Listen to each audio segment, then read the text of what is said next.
Un balcon fleuri sur les bords du lac Léman, nous voilà à Ivoire, en région Rhône-Alpes.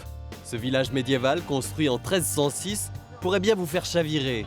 Année après année, il n'a cessé de s'embellir. Ils sont 200 Ivoiriens, et oui, on dit comme ça, à vivre à l'intérieur des remparts. Ivoire, ça se trouve en Haute-Savoie, à 30 minutes d'Annemasse. Vous l'avez classé en 5e position. Au cœur du bourg, le château d'Ivoire. Yves et Anne-Monique ont la chance d'y habiter, et pour cause, Yves est le descendant de la plus vieille famille du village, dont le nom est d'Ivoire.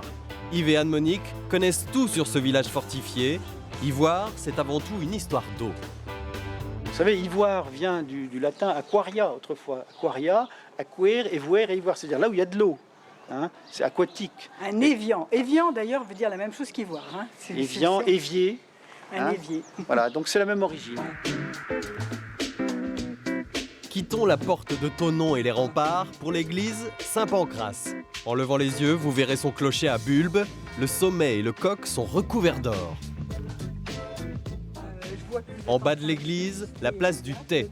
Pendant qu'Anne-Monique bavarde avec des visiteurs gourmands, Yves fait un saut à l'épicerie du village. Alors c'est un petit peu comme un bistrot dans un village. C'est important d'avoir un foyer d'activité. Manu l'épicier est incollable sur les spécialités locales. J'ai vu que le crépi était fait ici. Alors est-ce que c'est un vin pétillant ou un vin blanc sec? C'est pas pétillant, c'est juste avant. Merci. Au revoir, monsieur.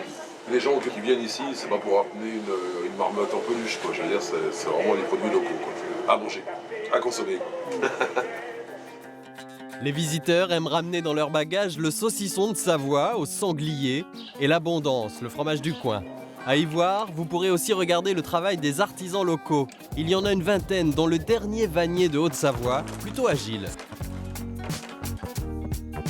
Comme Yves et Anne-Monique, vous rencontrerez peut-être Peter, un ténor anglais qui vient de s'installer dans le bourg. L'aurora di bianco è vestita, già lo sfiore schiudi al gran sol, di già con le rose sue dita. Ah, on est d'humeur joyeuse à Ivoire. Et pour le moral, rien de tel que des fleurs. Vous pourrez visiter le jardin des 5 sens.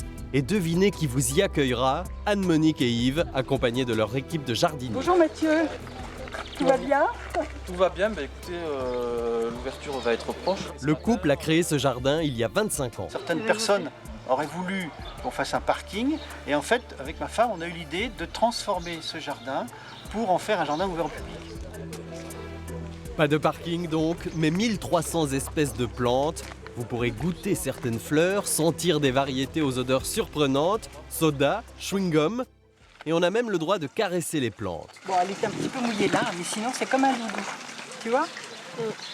Comme si on avait une peluche. Une pluche, ouais. Aujourd'hui, Anne-Monique et Yves vont s'offrir un petit plaisir sur ce lac qu'ils aiment tant. Une croisière 100% écolo avec un bateau solaire. Une pause pour le couple qui a mis toute son énergie dans la préservation d'Ivoire. C'est vraiment notre port d'attache. Enfin, on sent qu'on a consacré notre vie à ça. On peut aussi admirer la beauté du lac avec une petite balade, direction la digue. D'ici, vous aurez un superbe panorama sur les sommets enneigés des Alpes.